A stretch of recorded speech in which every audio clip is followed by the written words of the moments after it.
मी ज्या वाड्या वस्त्यांमध्ये काम करतो, लहान मुलांमध्ये जास्त काम करतो आम्ही. तर आम्हाला असं वाटलं की लहान मुलांमध्ये ही जर मूल्य व्यवस्था आत्ताच रुजली आणि ज्यावेळेस धार्मिकतेला केंद्रबिंदू करता त्यावेळेस धर्मश्रेष्ठ होतो. आणि मग धर्मश्रेष्ठ झाल्यानंतर तुमचा देश कसा असेल त्या संविधानावरती ज्या ज्या वेळेस संकट येतं त्यावेळेस एक ठराविक वर्ग रस्त्यावर उतरतो किंवा आंदोलन मोर्चे.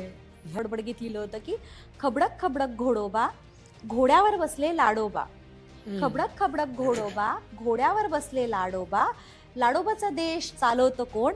संविधान आणखीन कोण?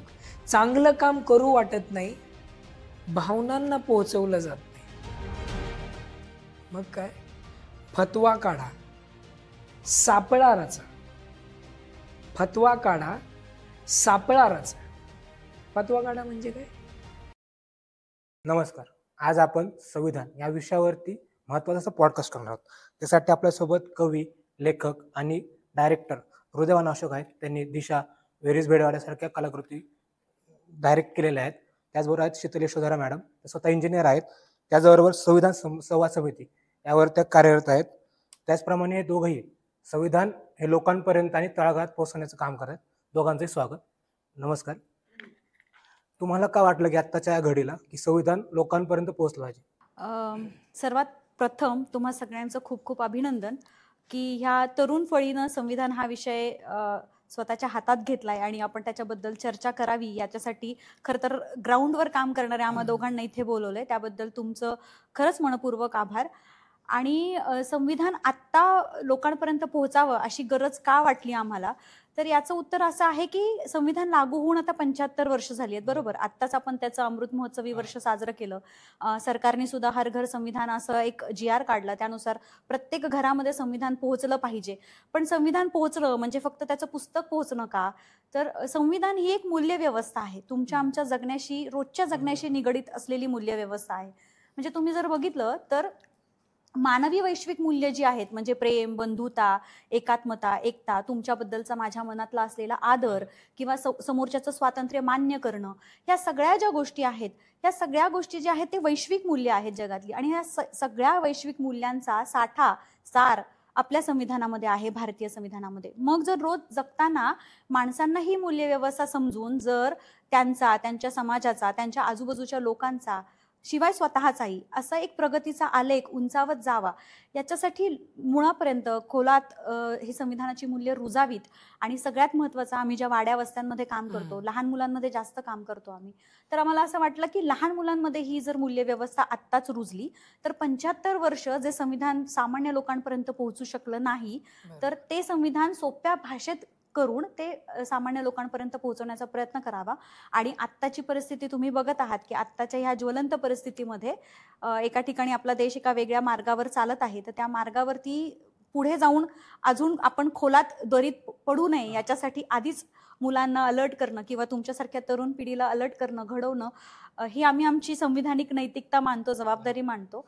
आणि म्हणून आत्ताच्या काळामध्ये संविधान लोकांपर्यंत पोहोचावं, जे 75 वर्षात झालं नाही. ते झालं नाही असं नाही म्हणू शकत आपण, प्रत्येकानं आपापल्या पद्धतीनं तो प्रयत्न केला. पण किचकट भाषा, त्यातल्या तांत्रिक गोष्टी, याच्यामुळे ते काही समूहापुरतंच रिस्ट्रिक्टेड राहिलं. म्हणजे वकिलांपुरतं, राजकारण्यांपुरतं असं रिस्ट्रिक्टेड राहिलं. पण जर संविधान आपल्या प्रत्येक सामान्य माणसाशी निगडीत आहे तर ते सामान्य माणसापर्यंत पोहोचावं याच्यासाठी ते सोप्या भाषेत सांगणं गरजेचं आहे. आणि आम्ही संविधान संवाद समिती म्हणा, कलास्नेह म्हणा किंवा हृदय मानव ज्या सगळ्या माध्यमातून काम करतोय, त्या माध्यमातून संविधान सोप्या भाषेत लोकांपर्यंत कसं पोहोचावं ह्याची आम्हाला जास्त गरज वाटली सध्या. आणि म्हणून मग आम्ही हे काम सुरू केलं. आपलं एक वाक्य संविधानामध्ये की प्रथम आणि अंतिमता आपण भारतीय आहोत, हे लोक विसरत आले असं तुम्हाला वाटतं हृदय सर? मी प्रथमता आणि अंतिमता भारतीय ही जी संकल्पना डॉक्टर बाबासाहेब आंबेडकरांनी त्या अर्थाने संविधानाने व्यापकता मांडली. आता मी प्रथमता आणि अंतिमता भारतीय याच्यावरती आम्ही कलर्स ऑफ नॅशनलिझम हा प्रोजेक्ट करतोच आहोत. पण मी प्रथमता आणि अंतिमता भारतीय ही संकल्पना आत्ता का मांडत नाही? जसं यांनी सांगितलं की त्याचं मूळ आहे की धार्मिकता सध्या वाढत चालली. आणि ज्यावेळेस धार्मिकतेला केंद्रबिंदू करता त्यावेळेस धर्मश्रेष्ठ होतो. आणि मग धर्मश्रेष्ठ झाल्यानंतर तुमचा देश कसा असेल, देशाचं क्षेत्रफळ, त्याच्यात असणारी लोक, त्यांच्या नियमाच्या पुस्तकाला दुय्यम स्थान आपोआप होतं. कारण माझ्यासाठी धर्म प्रथम आला, नंतर मग धर्माची वेद आणि त्या सगळ्या मंत्र जप अमुक तमुक या सगळ्या गोष्टी आणि त्याच्या माध्यमातून धर्माचे जे रक्षणकर्ते आहेत त्यांचा एक समज काय असतो की माझ्या धर्माने ही गोष्ट सांगितली म्हणजे मग लोकसमूह चांगला राहील किंवा त्यांची एक वेगळी व्यवस्था आहे. त्याच्यामुळे मला असं वाटतं की मी प्रथमता आणि अंतिमता भारतीय ही म्हणजे भारतापुरती जरी मर्यादित संकल्पना असली तरी त्याचा दृष्टिकोन व्यापक आहे आणि तो व्यापक करण्यासाठी संविधान समजून घ्यावं लागेल. मग आता सध्याच्या काळामध्ये धर्म जातीयता मोठी वाढली आहे म्हणून मी प्रथमता व अंतिमता भारतीय या संकल्पनेला धोका आलेला आहे.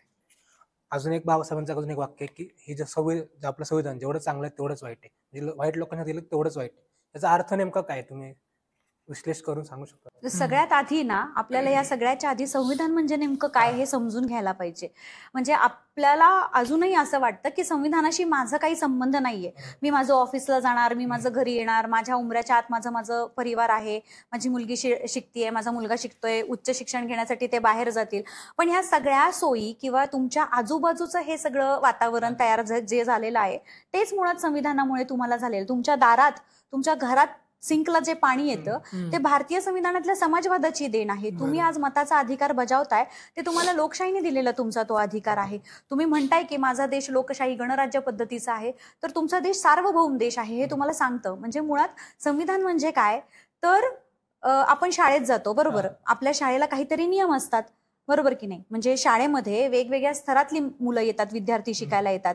म्हणजे कोणी वेगवेगळ्या धर्माचे, जातीचे अशी मुलं तिथे येतात. त्यांच्या घरी राहणं खाणं, त्यांचे खाणपान, त्यांची राहण्याची पद्धत ह्या सगळ्या वेगवेगळ्या असतात. पण त्या शाळेमध्ये काहीतरी नियम असतात. ते कशासाठी असतात तर तो शाळेमध्ये त्या ज्या सगळे विद्यार्थी आलेले असतात त्यांना एकत्रपणे स्वतःची प्रगती करता यावी. त्यांच्यामध्ये जे काही वाद असतील ते वाद न होता त्यांना सामूहिक पद्धतीनं एक आनंदाचा मार्ग चालता यावा याच्यासाठी ते काहीतरी नियम आपण शाळेला लावलेले असतात. आपण वाहतुकीचे पण नियम बघितले. म्हणजे जर रस्त्यावर गाडी चालवायची असेल आपल्याला तर त्याच्यासाठी सुद्धा आपल्याला काहीतरी नियम लिहून दिलेले आहेत. तर हे सगळे नियम जे आहेत हे आपल्या जगण्याचा एक भाग आहे. कारण यामुळे होतं काय तर वाहतुकीचे नियम पाळल्यावरती तुम्हाला माहिती की ऍक्सिडेंट्स कमी झाले तर तुमच्या सेफ्टीसाठी ते सगळे नियम लावलेले आहेत. शाळेमध्ये तुम्हाला नियम लावलेले आहेत तर तुमचा सगळा सर्वांगीण विकास होण्यासाठी. मग हे नियम जर काढले तर सगळा गोंधळ होऊन जाईल, किऑस माजेल. तर हे होऊ नये म्हणून शाळेला, वाहतुकीला, तसेच आपल्या घरामध्ये सुद्धा काही अलिखित नियम असतात बरोबर की नाही. की घरामध्ये यायचं किती वाजता, कोण काय काम करेल वगैरे असे लिहिलेले नसतात पण नियम असतात. तर हे सगळं जे असतं ना हे एकमेकांच्या कोऑर्डिनेशननी आणि व्यवस्थित तुमचा सुसंवाद व्हावा याच्यासाठी नियम असतात. तसंच एवढा मोठा भारत देश आहे आपला, आता 140 कोटी लोकसंख्या आहे आपली. आणि आपण म्हणतो की मैलावर भाषा बदलते आपल्या देशामध्ये. जर मैलावर भाषा, खाणपान, संस्कृती बदलत असेल तर ह्या सगळ्या लोकांना एकत्र बांधून ठेवण्यासाठी काहीतरी पाहिजे ना.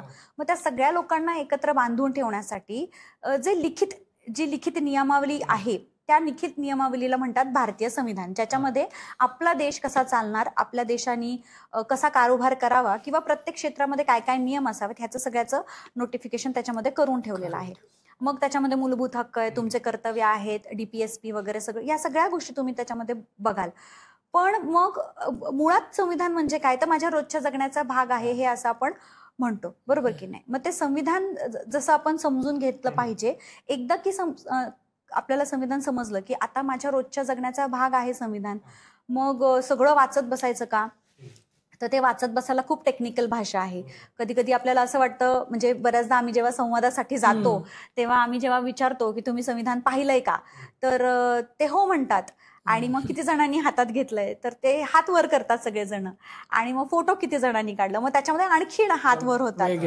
मग आम्ही विचारतो वाचलंय किती जणांनी, मग तेव्हा हात खाली येतात. मग बऱ्याच जणांचं असं म्हणणं येतं की अरे ते वाचायला थोडंसं रटाळ येत होतं, मग कंटाळा येतो, 1-2 अनुच्छेद वाचले की समजत नाही त्यातली भाषा.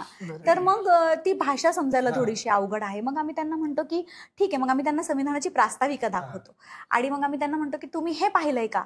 मग ते म्हणतात की हो हे आम्ही बऱ्याचदा पाहिलंय, मग मुलं असतील तर मुलं म्हणतात की आम्ही हे बऱ्याचदा शाळेमध्ये वाचतो, त्यांच्या परिपाठामध्ये आहे ते इजेड खोब्रागडे सरांच्या पुढाकारानं ते आलंय परिपाठामध्ये आता, तर आम्ही वाचतो. मग आम्ही त्यांना सांगतो की हे जे आहे ही संविधानाची प्रास्ताविका, ही प्रास्ताविका संविधानाचं सगळं सार सांगते.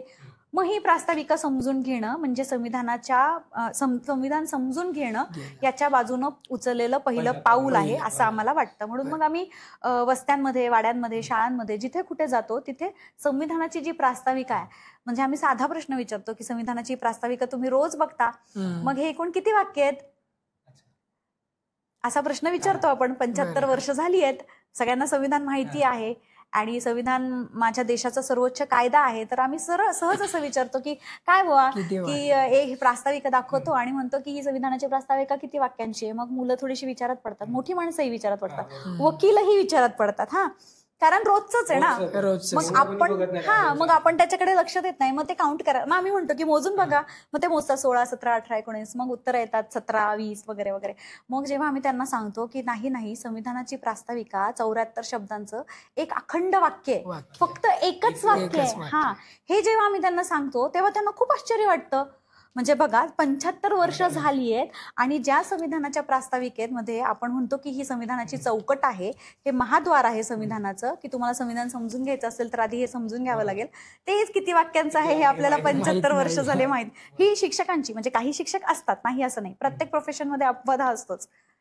मग त्यांना विचारलं की मग ते फार आश्चर्याने अरे एकच वाक्य. मग त्यांना शेवटी प्रश्न फुलस्टॉप जो आहे तो शेवटी आहे, मग तो बघा, मग त्याच्यावरनं मग त्या संविधानाच्या प्रास्ताविकेची फोड करून सांगणं हे आम्ही करतो. आणि गरजेचं का आहे तर हेच गरजेचं आहे की ते आपल्याला अजून माहिती नाही, ज्याचा जो आपला सगळ्यात देशाचा सगळ्यात मोठा कायदा आहे. म्हणजे जर आज राष्ट्रपती पदावरती एक महिला बसत असेल तर, म्हणजे पूर्वीची जर परंपरा आपण लक्षात घेतली तर न स्त्री स्वातंत्र्यम अर्हती असं होती ती, तो जो कायदा होता तो म्हणत होता तो. त्या कायद्याला बाजूला सारून संविधान आलं आणि आज देशाचं सर्वोच्च पद राष्ट्रपती पद जे आहे ते एक स्त्री भूषावती आहे, पंतप्रधान होऊन गेली आहे महिला आपल्या देशामध्ये. हे बाकीच्या देशांमध्ये नाही घडलं इतक्या सहजासहजी, जे आपल्या देशामध्ये संविधानकर्त्यांनी लिहून ठेवलंय. आणि तुमचा जो प्रश्न होता की संविधान चांगलं आहे का, चांगल्या लोकांना चांगलं, म्हणजे बाबासाहेबांचं जर तुम्ही शेवटचं भाषण बघितलं 25 नोव्हेंबरचं 1949, बरोबर ना? बरोबर. तर ते भाषण जर तुम्ही ऐकलं तर त्याच्यामध्ये बरेच कांगोर आहेत. पण त्याच्या आधी मला तुम्हाला एक महत्वाची गोष्ट अशी सांगायची की संविधान निर्माण करताना संविधान सभेमध्ये 15 महिला सुद्धा होत्या आणि अगदी धडाडीच्या महिला होत्या त्या. आज आपण महिला बघतो, म्हणजे आम्ही परवा एक आंदोलन केलं, मला मुद्दाम ते इथे नमूद करायचंय की आम्ही परवा एक आंदोलन केलं, जे आंदोलन आम्ही फुलेवाड्यामध्ये केलं. आमचं म्हणणं एवढंच होतं की तुमच्या पूजेला आमचा विरोध नाही, तुमच्या पूजेला आमचा विरोध नाही, तुमच्या श्रद्धेला आमचा विरोध नाही, तुम्ही जी उपासना पद्धती फॉलो करताय आमचा त्याला अजिबात विरोध नाही, आम्ही आदरच करतो. फक्त आमचं असं म्हणणं होतं की ज्या समता भूमीमध्ये तुम्ही ही पूजा करताय तिथे तुम्ही करू नये, कारण ज्या फुले दाम्पत्याने आपलं आयुष्य समतेसाठी वेचलं आणि त्यांनी कधीच कुठल्याच कर्मकांडांना त्यांच्या आयुष्यात थारा दिला नाही. म्हणजे सत्यशोधक समाजाची स्थापनाच मुळात त्याच्यासाठी झाली की सगळ्या कर्मकांडांना बाजूला सारून आपण निर्मिकामध्ये आणि आपल्यामध्ये कोणी मध्यस्थी नको म्हणून आपण डायरेक्ट ती जी व्यवस्था होती सत्यशोधक समाजातली, जी रूढी परंपरा किंवा जे काही पद्धत होती फॉलो करायची ती त्यांनी स्थापन केली. त्यांनी स्वतः कधीच या अंधभक्तीकडे गेले नाहीत. तर हे होतं. आणि आत्ताच्या महिला जर तुम्ही बघितल्यात तर अगदी राष्ट्रपती पदावर जरी असल्या तरी त्या म्हणजे बऱ्याच कर्मकांडांमध्ये गुंतलेल्या आहेत. तर मला सांगायचं हे की संविधान जेव्हा निर्माण झालं तेव्हा त्या संविधान सभेमध्ये 15 महिला होत्या धडाडीच्या. अगदी तुम्ही त्यांची काही नावं, काही महिलांची नावं पण ऐकली असतील. त्यातल्या एक हंसा मेहता नावाच्या ज्या महिला होत्या संविधान सभासद आणि त्या अत्यंत धडाडीच्या होत्या. त्यांचं 22 नोव्हेंबर 1949 संविधान सभेतलं भाषण आहे. त्यांचं असं म्हणणं होतं की संविधान हे एक जिवंत डॉक्युमेंट आहे. म्हणजे संविधानानं तुम्हाला खूप सारे अधिकार दिलेले आहेत, खूप सारे कर्तव्य दिलेले आहेत तुमचे. म्हणजे कर्तव्य तर नंतरचा भाग आला, पण तुम्हाला खूप सारे मूलभूत अधिकार दिलेले आहेत संविधानाने. आणि जेव्हा तुम्ही त्या अधिकारांना फक्त पाहता, म्हणजे संविधान हे खूप प्रयत्नांनी त्या लोकांनी घडवलेलं आहे.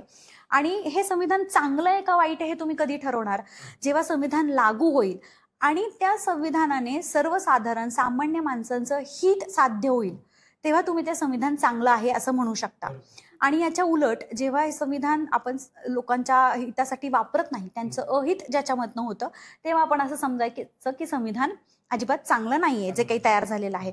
पण ते संविधान त्याच्यातनं चांगलं साधण्याची ताकद कुणामध्ये आहे, तर इथल्या प्रत्येक भारतीय नागरिकामध्ये आहे. कारण त्या प्रत्येक भारतीय नागरिकाला संविधानानं मताचा अधिकार दिलेला आहे. आणि मग जेव्हा प्रत्येक भारतीय नागरिक आपला स्वतःचा हा मताचा अधिकार अगदी सजगपणे, जागृतपणे बजावेल आणि योग्य तो प्रतिनिधी निवडून देईल, तेव्हा तो योग्य असलेला प्रतिनिधी त्या संविधानाचं, जे काही संविधान आता तयार आहे त्या संविधानाची अंमलबजावणी करेल. त्याच्यावर तुमचं संविधान चांगलं आहे का वाईट आहे का अतिउत्तम आहे हे ठरेल. त्याच्या पुढे जाऊन बाबासाहेब असं म्हणालेले की संविधान कितीही चांगलं असलं आणि ते राबवणारे हात जर चांगले नसतील तर ते संविधान चांगलं नाही.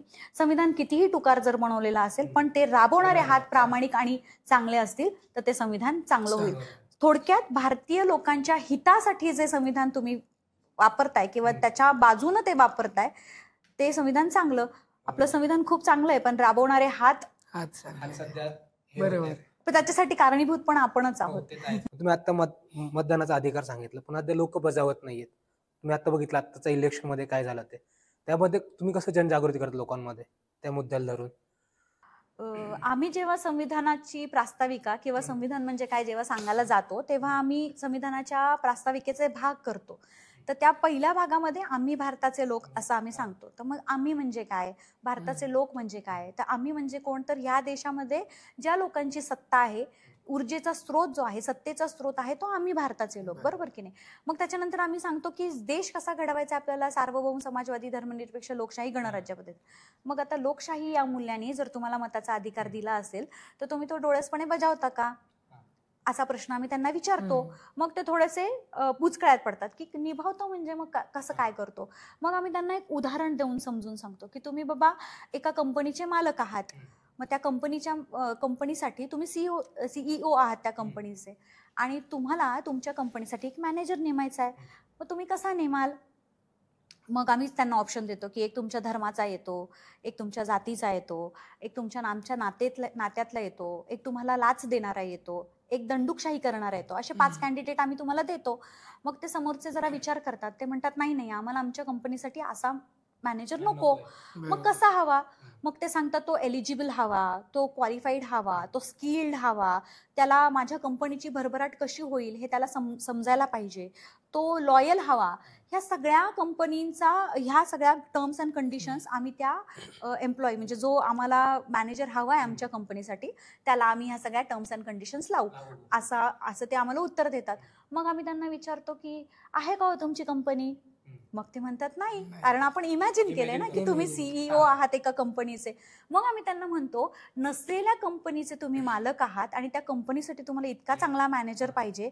मग ह्या संविधानानं तुम्हाला या देशाचा मालक बनवलंय. मग जर तुम्ही या देशाचे मालक असाल तर मग तुम्ही देशाचा विचार करणार की नाही. तुम्ही ज्या लोकांना निवडून देता हे तुमचे प्रतिनिधी आहेत ना, हे तुम्हाला तुमचं रिप्रेझेंटेशन करतात, बरोबर की नाही. म्हणजे ते तुमचे सेवक आहेत.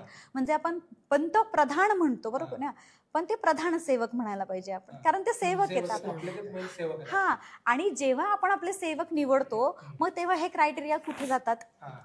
मग हे जे डोळसपणे जे म्हणतो ना आपण मताचा अधिकार दिलाय आपण बजावत नाही. मग आता तर तुम्ही बघितलं तरुणांचा तर ह्या मतदान व्यवस्थेवर न विश्वास, म्हणजे जर तुम्ही टक्केवारी बघितलीत मतदानाची तर ती खूप घसरत चालली आहे. याचं कारण असं आहे की तिथे जे काही गफलती होत असेल किंवा जे काही होत असेल, मला असं वाटतं की तरुणांनी प्रामाणिकपणे प्रयत्न करत राहावेत.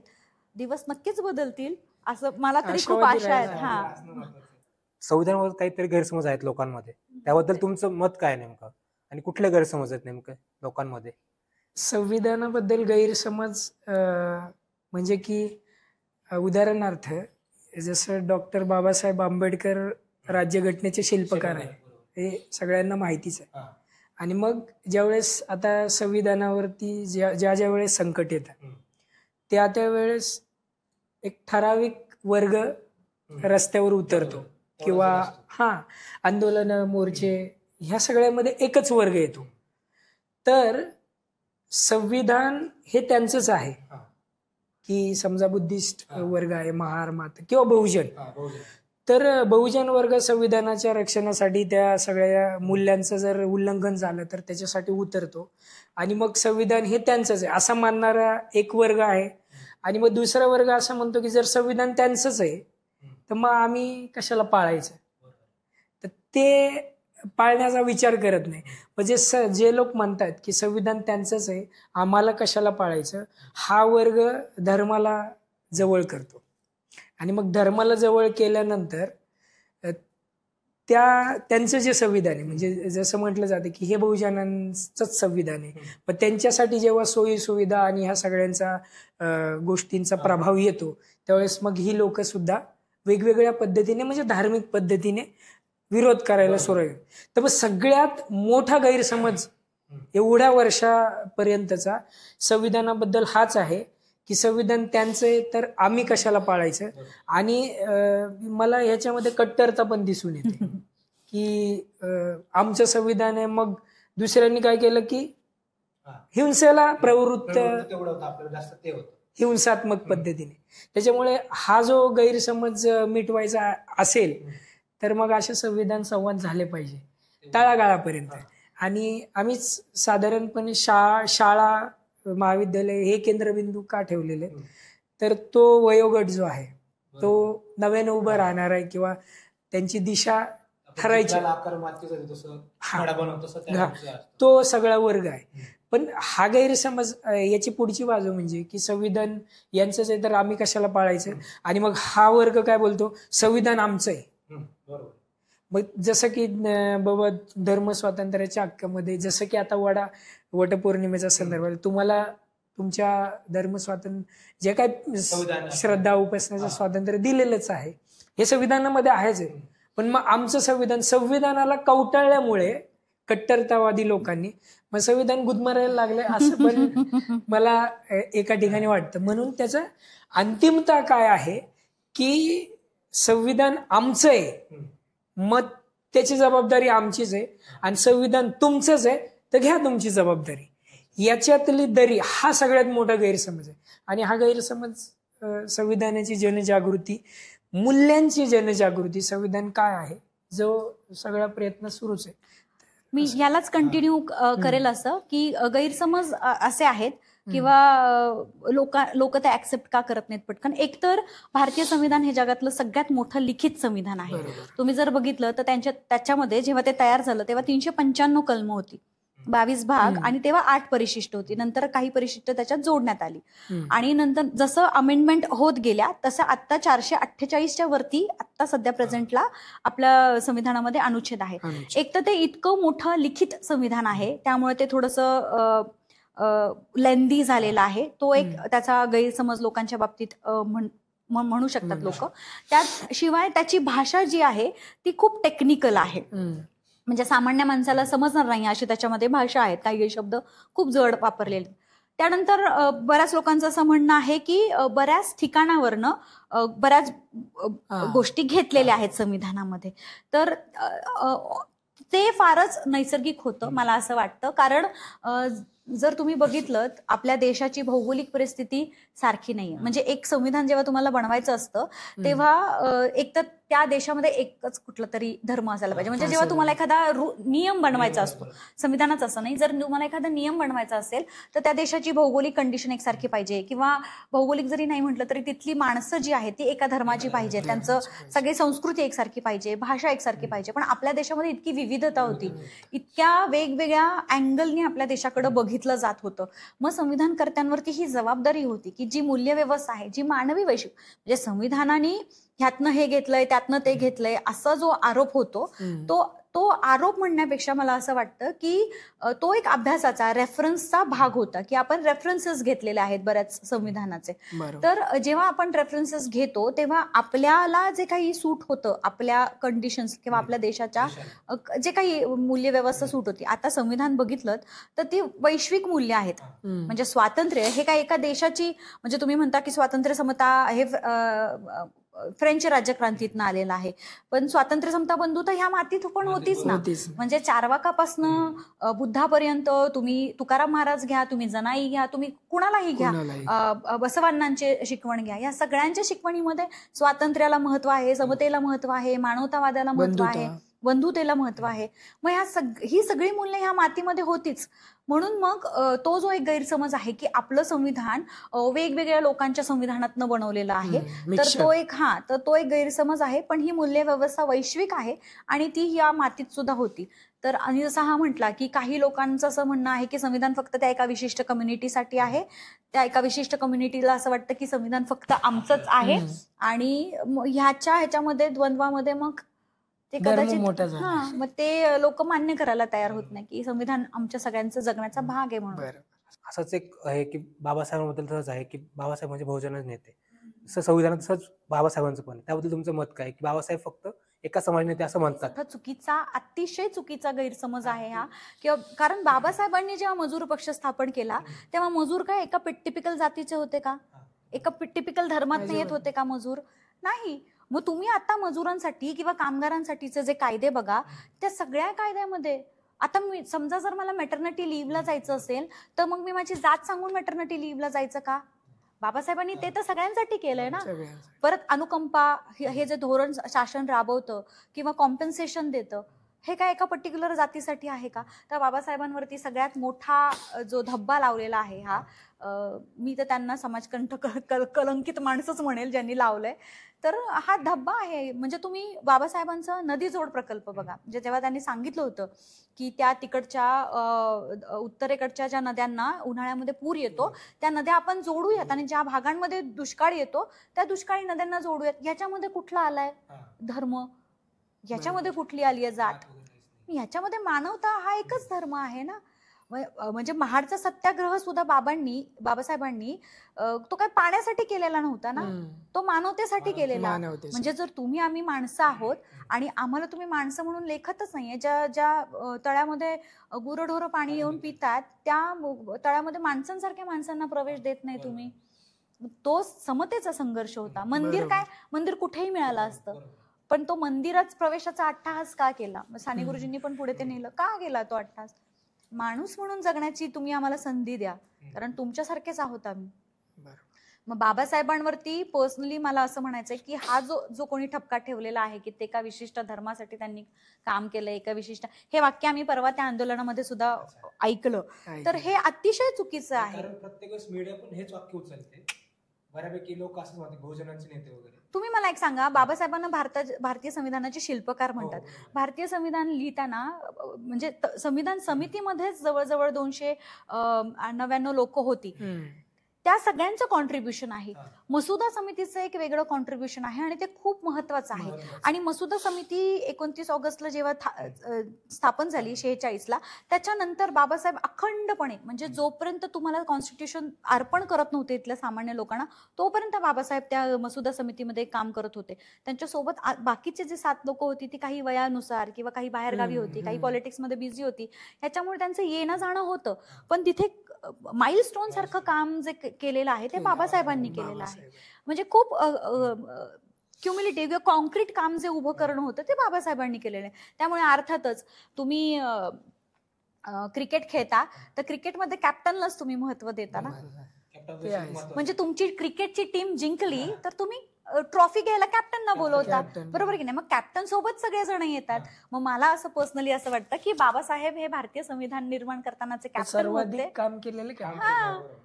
मग तुम्ही त्यांना जे काही कॉन्ट्रीब्युशन केलंय त्याला दिलंच पाहिजे ना, ते अप्रिसिएशन किंवा ते ऍक्सेप्ट केलंच पाहिजे आपण. म्हणजे बरेच जण असं म्हणतात की ते ह्यांनी लिहिलंय त्यांनी लिहिलंय. काही लोक ते प्रेम बहादूर रायजादांचं नाव लिहितात, ज्यांनी कॅलिग्राफीमध्ये केलेलं आहे संविधान लिहिले, ते म्हणतात त्यांनी लिहिलेलं. हो, पण त्यांनी पेपरवरती लिहिलेलं आहे ना, टेक्निकल भाषेत बसवायचं. कारण कसं होतं, संविधान जर तुम्ही डिबेट्स वाचले तर त्या डिबेट्समध्ये खूप इंटरेस्टिंग माहिती मिळते तुम्हाला की ते सोपं काम नव्हतं. आता समजा आपण संविधान सभेमध्ये बसलोय सगळे, हृदय मानवने एखादा अनुच्छेद सांगितला किंवा एखादा कायदा सांगितला की आपण हे असं लागू करायचंय, मग त्याच्यावरती लगेचच नव्हतं होत ना, संशोधनं होती त्याच्यावरती, डिबेट व्हायचे. मला पटायचं, तुम्हाला नाही पटायचं, मग मी तुमच्या विरोधात असेल मी ते खारीज करत असेल ह्याचं म्हणणं, तर मी ते का करतीये हे पटवून देणं, मग ते पटल्यावरती ते त्या कायद्याच्या चौकटीत त्या भाषेत बसवणं, त्याच्या डेफिनेशन्स करणं, हे काम काय खायचं गोष्ट नव्हती ना. म्हणजे त्या कामासाठी खरं तर दिग्गजच पाहिजे. आणि बाबासाहेब म्हणजे विषयच नाही. तुम्ही जेव्हा संविधान जागर कार्यक्रम करता तेव्हा कुठल्या मूलभूत अधिकारावर तुम्ही भर द्या जास्त करून? आम्ही असं एका पर्टिक्युलर ह्याच्यावरती भर देत नाही. आम्ही त्यांना सांगतो की तुम्ही या देशाचे मालक आहात. म्हणजे या देशातले सर्वसामान्य, म्हणजे तुम्ही इथे बसलात, तुम्ही, मी, हृदय मानव, आमच्या टीम मधले सगळे, आणि अगदी त्या फ्लायओव्हरच्या खाली राहणारा माणूस सुद्धा या देशाचा मालक आहे, कारण तो या मातीतला आहे. संविधानाने तुम्हाला प्रत्येकाला कुठल्याही प्रकारचे भेद ठेवलेले नाहीये तुमच्यामध्ये. तर जर तुम्ही मालक असाल तर तुमचा देश ज्या संविधानावरती चालतोय, ज्या मूल्यव्यवस्थेवरती चालतोय, त्या सगळ्याच मूल्यव्यवस्था किंवा जे काही सगळे मूलभूत हक्क किंवा अधिकार आहेत ते आम्ही त्यांना समजून सांगण्याचा प्रयत्न करतो. मग त्याच्या समानतेच्या अधिकारावरती आम्ही जास्त बोलतो. मग समता म्हणजे काय ते सांगतो. मग जे तुम्ही भारतीय संविधानामध्ये जो भाग 3 आहे त्याच्यामध्ये 12 ते 35 तुमचे अधिकार, मूलभूत अधिकार दिलेले आहेत. मग त्या सगळ्या मूलभूत अधिकारांवरती चर्चा करतो. बेसिकली सगळ्यात महत्वाचं म्हणजे जे संविधानाची प्रास्ताविका आहे ती प्रास्ताविका समजून सांगण्याचा प्रयत्न करतो. आणि तुम्हाला आश्चर्य वाटेल की आम्ही आमच्या टीमनं खूप सोप्या भाषेत जाऊन संविधानाबद्दलची ओवी तयार केली आहे. जर आम्हाला महिलांमध्ये जायचं असेल तर आम्ही त्या महिलांमध्ये डायरेक्ट जाऊन कलम नाही सांगणार, अनुच्छेद नाही सांगणार, नाही तर तिला ते काही समजणार नाही. मग आम्ही ओवी तयार केलेली आहे. हृदय मानवने त्याच्यावरती बऱ्याच शॉर्ट फिल्म्स संविधानाच्या मूल्यांना घेऊन तयार केलेल्या आहेत. त्याची दिशा बघा, वेरीज भिडेवाडा बघा, ह्या सगळ्या सुगंधा वगैरे या सगळ्या ज्या फिल्म्स आहेत त्या बनवलेल्या आहेत. आमच्या काही संवादकांनी बडबड गीतं बनवलेली आहेत. अगदी लहान मुलांच्या कानावरती जर ते पडायचं असेल तर ते कसं. आम्ही 2 जण वस्त्यांमध्ये भारूड करतो संविधानाचं, की डायरेक्ट जाऊन संविधान सांगत बसत नाही, जायचं आणि भाषण करायचं, मग ते त्या लोकांना समजत नाही. मग आम्ही भारूड करतो त्याचं. पोवाडे लिहिलेत आपण याच्यावरती, अभंग लिहिलेले आहेत. आमचे एक स्वामी सर आहेत ते अभंग. आमचा जो मेन प्रतिनिधी ज्याला आम्ही म्होरक्या म्हणतो, राजवैभव शोभा रामचंद्र, त्याचं नाव तुम्ही ऐकलंच असेल, तर तो राज्य सचिव आहे आमचा, आणि त्याच्याच डोक्यातनं संविधान संवाद समिती ही कन्सेप्ट आली आहे. तर त्यानं पण अनेक प्रकार याच्यामध्ये तयार केलेले आहेत. त्याच्या वेगवेगळे व्हिडिओज आहेत, छोट्या कन्सेप्ट एक्सप्लेन करणारे व्हिडिओज आहेत. तो स्वतः सुद्धा भारूड करतो. त्याचे संवाद तर खूप जास्त झालेत, म्हणजे शेकडोच्या वरती झाले असतील. तर अशा वेगवेगळ्या पद्धतीनं आम्ही मग फक्त एका पर्टिक्युलर मूलभूत अधिकारावरती फोकस न करता ओव्हरऑल संविधान आपल्याला काय सांगायचा प्रयत्न करतोय याच्यावरती फोकस असतो. एक बडबड गीत सांगेन, मीच लिहिलेलं. ओवी पण एखादं त्याच्या कडवं घेईल. तर लहान मुलं जी आपल्या घरामध्ये असतात, भलेही त्यांना संविधान म्हणजे काय काय काय त्याचं कळत नसलं तरी आपण जे म्हणतो ना की लहानपणापासून ते बाळ कडू देणं हा प्रकार असा, तर ते जर द्यायचं असेल, म्हणजे त्याला नंतर जेव्हा संविधान हा शब्द एक्सप्लोअर करायचा असेल तेव्हा त्याचा तो करेल.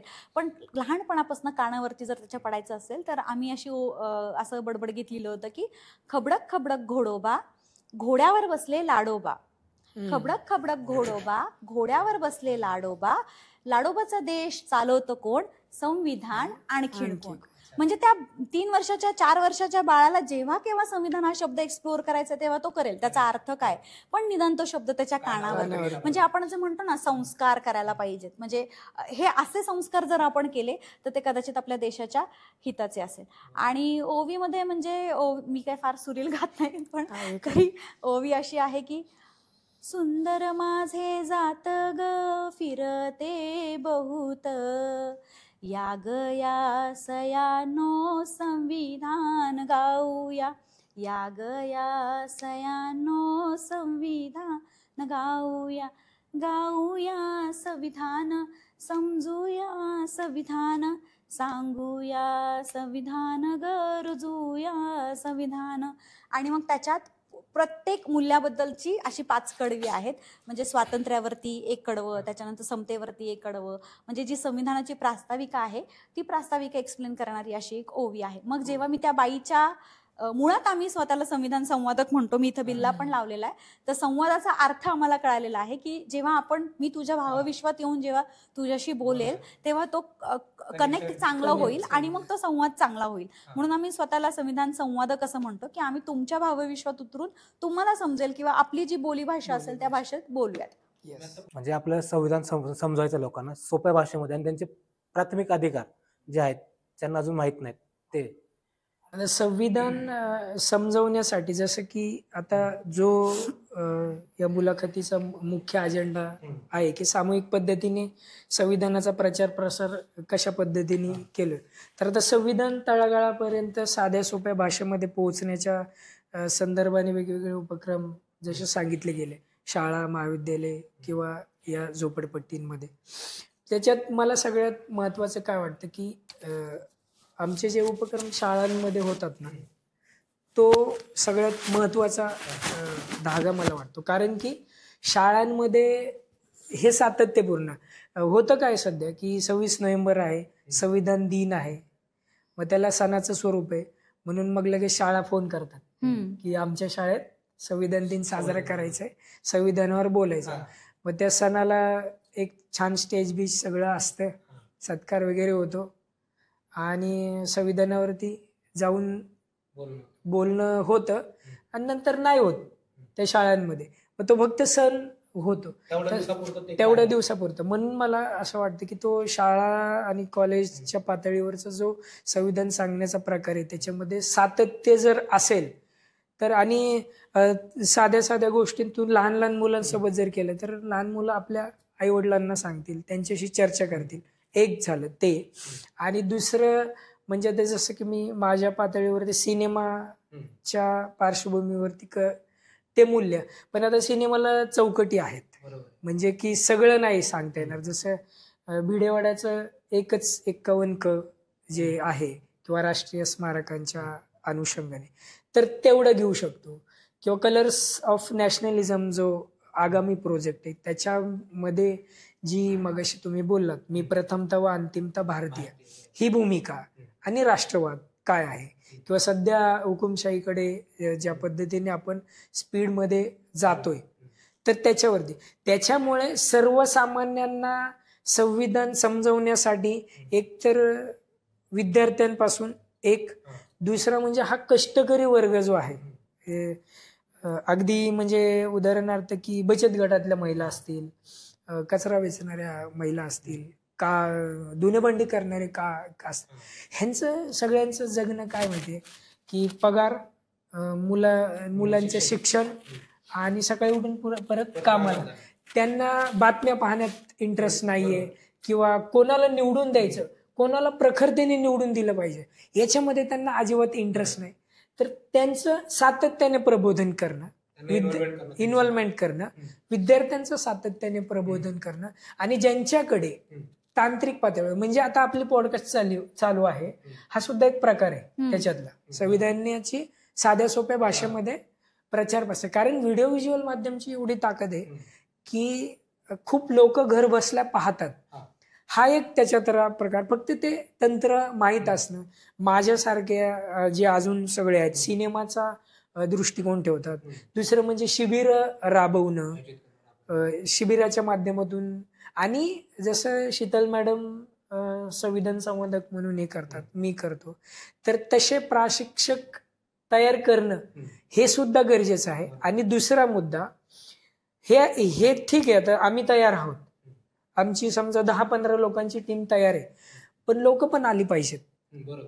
तर लोकांना संविधानाकडे आकर्षित करण्यासाठी काय, हे सुद्धा साध्या सोप्या गोष्टीत त्यांच्या मनात जे बिंबवलं गेलेलं आहे ना, की नाही त्यांचं संविधान नाही. आता मला काही जे म्हणतात ना, अरे ते तुमची लोक आली होती,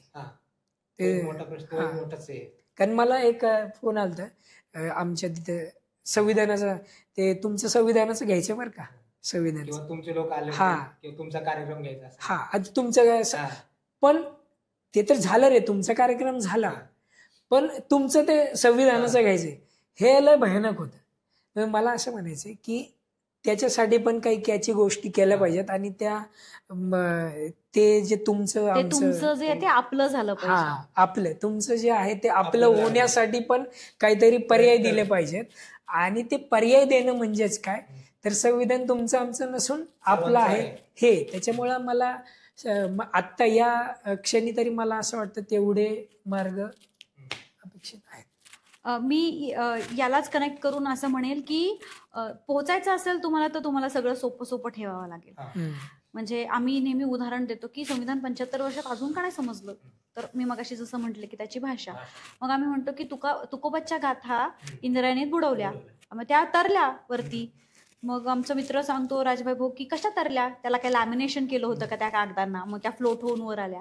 तर लोक सहज म्हणतात नाही मग कशा. तुकोबा जेव्हा कीर्तनाला उभे राहायचे तेव्हा ते तिथे बसलेल्या लोकांची भाषा बोलायचे, बरोबर की नाही. किंवा बुद्ध जेव्हा देसाना द्यायचा तेव्हा बुद्ध जेव्हा देसाना देत असायचे तेव्हा ते समोर बसलेल्या लोकांच्या भाषेत बोलायचे. मग आपल्याला जेव्हा संविधान समजून सांगायचंय तेव्हा मी शाळेमध्ये गेले 5वी 6वीच्या मुलांबरोबर आणि मी सांगितलं अनुच्छेद 1 म्हणजे इंडिया दॅट इज भारत, सगळं डोक्यावरनं जाईल त्यांच्या. मग मला ते त्यांच्यामध्ये उतरून, म्हणजे मी जसं म्हणाले की जसं मला बायकांसोबत काम करायचं तर मला ऑब्व्हियसली ओव्या जनाईची उदाहरणं द्यावी लागतील, मला इंदिरा गांधींबद्दल सांगावं लागेल, संविधान सभेतल्या महिलांबद्दल सांगावं लागेल. मी जेव्हा वकिलांसोबत काम करते तर ऑब्व्हियसली मला थोड्याशा टेक्निकल बाजू सांगाव्या लागतील. मी जेव्हा शिक्षकांसोबत काम करते तेव्हा मला शिक्षकांना सांगावं लागेल की तुमचा हा अभ्यासक्रम आहे, तुमच्या या अभ्यासक्रमामध्ये ही मूल्यव्यवस्था सांगितलेली आहे, मग तुम्ही एखादा धडा झाल्यावरती मुलांकडनं कसं काय करून घ्या. तर हे प्रत्येक वयोगटाच्या माणसांसाठी किंवा प्रत्येक प्रोफेशनच्या माणसांसाठी आपल्याला तसं डिझाईन करावं लागतं. संविधानाचे जे काही शेड्यूल्स असतात, तर आम्ही संविधान संवादक 1 तासाचा संविधान संवाद घेतो वेगवेगळ्या ठिकाणी जिथे कुठे आम्हाला बोलवतात. त्यानंतर आपण कार्यशाळांचं आयोजन करतो, ज्या कार्यशाळांमध्ये ज्या दिवसभराच्या असतात आणि त्या 1 दिवसांपासून 3 दिवसांपर्यंतच्या अशा रहिवासी कार्यशाळा सुद्धा असतात. तर त्या 1 दिवसाच्या कार्यशाळेमध्ये आपण संविधान निर्मिती प्रक्रिया, मग संविधान कसं झालं, मग काय काय काय त्यातली मूल्यव्यवस्था, हे सगळं सगळं सांगतो. आणि 3 दिवसांची जी असते ती ऍक्टिव्हिटी बेस असते, ज्याच्यामध्ये वेगवेगळ्या ऍक्टिव्हिटीतनं आपण ते संविधान समजून सांगतो. मग याच्यामध्ये जे आपण म्हणतो ना की जे कॅची मुवमेंट्स असतात, म्हणजे जसं एखादा दिवस महत्वाचा असेल 26 जानेवारी 26 नोव्हेंबर, तर अशा दिवसामध्ये मग डायरेक्ट वस्त्यांमध्ये जायचं, तिथं प्रबोधन करायचं, ह्या गोष्टी करतो. तर मग संविधानाचा जागर जर करायचा असेल तर संविधान तुला मला समजेल असं सोप्या भाषेमध्ये, म्हणजे एखाद्या इंजिनियरला जर संविधान सांगायचं असेल तर संविधान म्हणजे काय, त्याची प्रास्ताविका म्हणजे काय, तर मग आपण त्याला सरळ विचारायचं की तू घर डिझाईन करतोस, एखाद्याचं घर बांधून द्यायचं असतं तेव्हा, तर तुला सगळ्यात पहिलं काय लागतं. मग तो म्हणतो मला ब्लू प्रिंट लागते. मग त्याला म्हणायचं हा ती ब्लू प्रिंट म्हणजे जशी आपल्याला ब्लू प्रिंट लागते ना, तसं संविधानाची प्रास्ताविका म्हणजे संविधानाचं ब्लू प्रिंट आहे. मग हे त्यांच्या भाषेत त्यांना जर सांगितलं तर ते खूप सोपं आणि ते मग ते एन्जॉय करत करत. आणि पुन्हा तोच मुद्दा आहे की संवाद म्हणजे जोपर्यंत मी तुझ्या जगात एंट्री करत नाही तोपर्यंत तुला समज नाही. आता मी जर तुला टेक्निकल भाषेत सांगितलं तर तू विसरणार आहे प्रास्ताविका म्हणजे काय, तर ब्लू प्रिंट. हे तू कायम लक्षात राहील. बिंग अ इंजिनियर आपल्याला हे लागतंच. सो या त्या वयोगटामध्ये त्या प्रोफेशननुसार जर घुसलो आणि त्या प्रोफेशननुसार जर सांगितलं तर मग ते सोपं जातं. आणि असेच उपक्रम आम्ही राबवतो शाळांमध्ये, कॉलेजेसमध्ये, वाड्यांवरती, वस्त्यांवरती, जिथे कुठे आम्हाला बोलवतील तिथे आम्ही जातो आणि संविधान सोप्या भाषेत, जसं तुकोबांनी गाथा सांगितल्या, अभंग कीर्तन केलं, जसं बुद्धांनी देसना दिली, आम्ही म्हणत नाही त्या लेवलचं, पण तसा प्रयत्न करतो सोप्या भाषेमध्ये संविधान सगळ्यांना सांगण्याचा. आणि दुसरा मुद्दा की सांस्कृतिक अंगाने, म्हणजे मगाशी जे गाणं ऐकवलं तबडक तबडक किंवा ओवी ऐकवली, तर जर तुम्ही साऊथला बघत असाल, साऊथ ते सिनेमा, तर त्याच्यातले खूप सारे इंडस्ट्रीमधले कलाकार आज संसदेमध्ये आहेत. म्हणजे तर मला इथं हे सांगायचं की तुमचं जे सांस्कृतिक राजकारण आहे ना, ते सांस्कृतिक राजकारण म्हणजे तुमच्या कलाकृतीतून, म्हणजे पारंजित असेल किंवा राजा मौलवी असेल किंवा साऊथमधले प्रकाश राज असेल, ही माणसं आहे ना सातत्याने संवैधानिक भूमिका मांडतात. म्हणजे ते कलेच्या माध्यमातून मांडतात, शाहिरीच्या माध्यमातून मांडतात.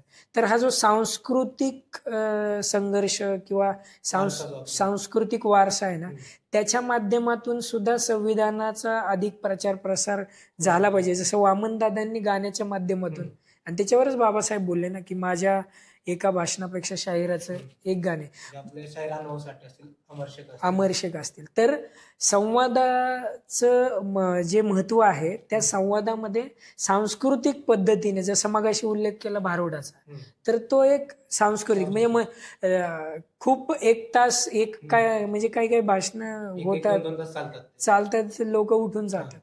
तर त्याच्यात मनोरंजक पद्धतीने आणि संविधान कसे, तर मला वाटतं हे सांस्कृतिक जे प्रकरण आहे ना ते पण खूप महत्वाचं मॅटर करतं आणि त्याचा सुद्धा अधिकाधिक प्रचार प्रसार करण्यासाठी उपयोग केला पाहिजे. सर, आपण शेवट तुमच्या कवितेने करूया, संविधानाच्या कवितेने. संविधानाच्या कवितेने शेवट. ओके. मी माझी एक एनकाउंटर करा नावाची कविता आहे. आता एनकाउंटर हा सशस्त्र शब्द आहे, तसा एनकाउंटर करा, परंतु त्याच्यामध्ये एन्काउंटर करा याचा शब्दशः जर आपण अर्थ घेतला तर संपवणे, एकदम घात करणे वगैरे अशा पद्धतीने होऊ शकतो. परंतु हा जो एन्काउंटर आहे तो वेगळा आहे की लक्षणं फार साधी असतात, चांगलं काम करू वाटत नाही, भावनांना पोहोचवलं जात नाही. म्हणजे हुकुमशाहीचा जो मुद्दा आहे ना की मी जर संविधानाचं चांगलं काम करतोय तर ते बघवत नाही काही लोकांना. म्हणजे आमचे सहकारी वटपौर्णिमेला चांगल्या पद्धतीने गुलाब आणि प्रमाणपत्र देऊन चांगलं सांगायला जात आहे, पण तिथल्या पोलिसांना बघवत नाहीये. चांगलं काम करू वाटत नाही, भावनांना पोहोचवलं जात नाही. मग काय, फतवा काढा सापळा रचा, फतवा काढा सापळा रचा. फतवा काढा म्हणजे काय, तर संविधानिक मूल्यांचा प्रचार प्रसार करण्यासाठी संघटन करा. सापळा रचा, टीम तयार करा. फतवा काढा सापळा रचा, सोबत शांती, समानता, मानवतेची बंदूक असू द्या. तर बंदूक ठेवा.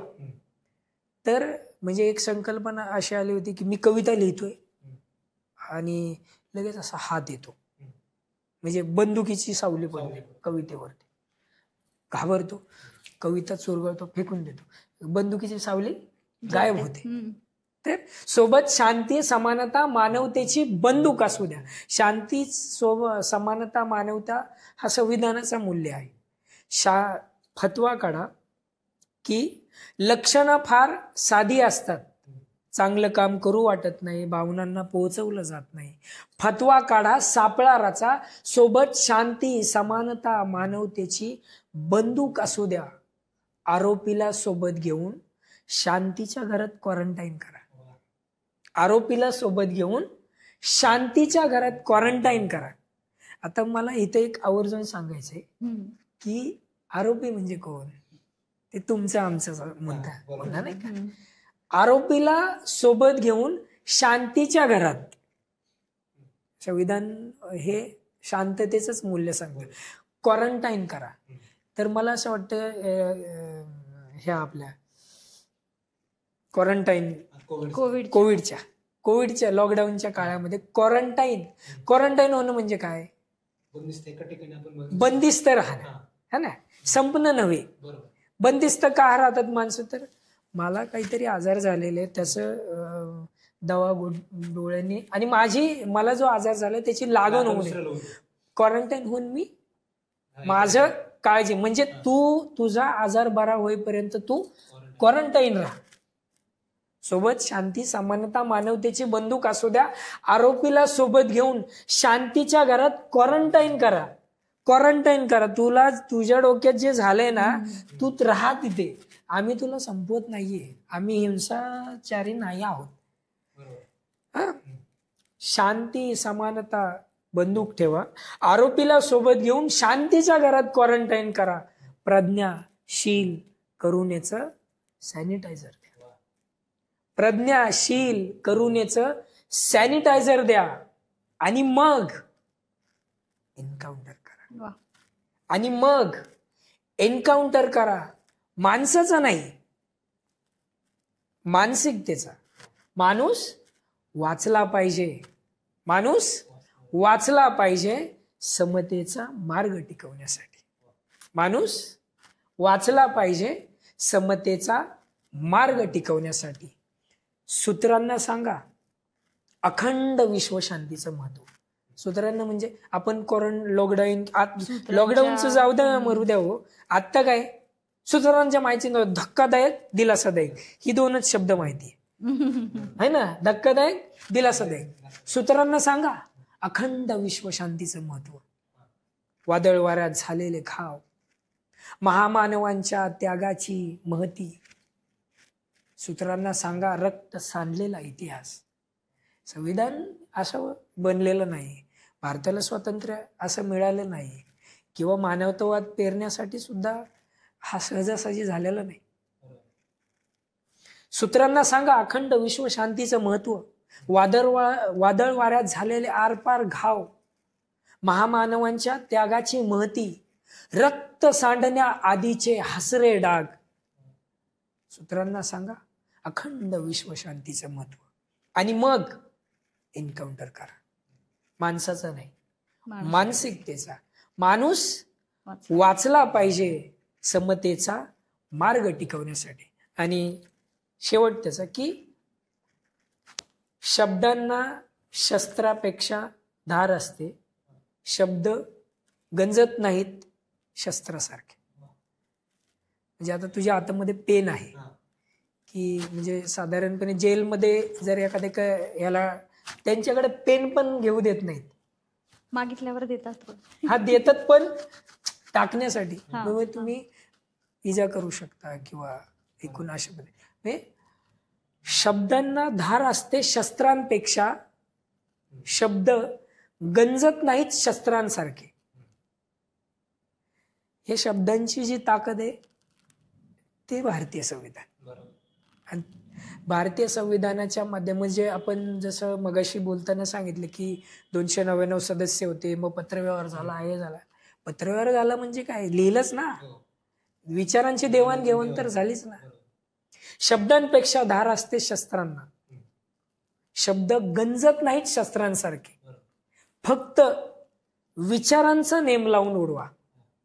फक्त विचारांचा नेम लावून उडवा. विचारांचा नेम लावणं म्हणजे काय, मग हेच संविधानाचा प्रचार प्रसार करणं, तळागाळामध्ये जाणं. नेम आपण जे म्हणतो ना, नेम धरणं. नेम धरणं म्हणजे मी माझी ध्येय निश्चिती केलेली आहे. नेम धरण्याचं जे आहे ती माझी ध्येय निश्चित आहे. फक्त विचारांचा नेम लावून उडवा, माणसाला नाही, मानसिकतेला. माणूस वाचला पाहिजे समतेचा मार्ग टिकवण्यासाठी. माणूस वाचला पाहिजे समतेचा मार्ग टिकवण्यासाठी. समतेचा मार्ग टिकवणं म्हणजेच संविधान. वा, खरंच छान कविता झाली. तुम्ही दोघांनी खूप छान काम करता आणि असंच काम तुम्ही पुढे करत राहू. आणि आमची मदत लागली आम्ही जरूर येऊ. आणि त्याचबरोबर तुमचं आमचं न राहता सगळ्यांचं संविधान झालं पाहिजे, हा सगळ्यात महत्त्वाचा संदेश आहे. त्याचबरोबर तुम्ही दोघं आलात त्याबद्दल धन्यवाद. आणि तुम्ही आमच्या चॅनलला सबस्क्राईब करा, लाईक करा आणि शेअर करा. धन्यवाद.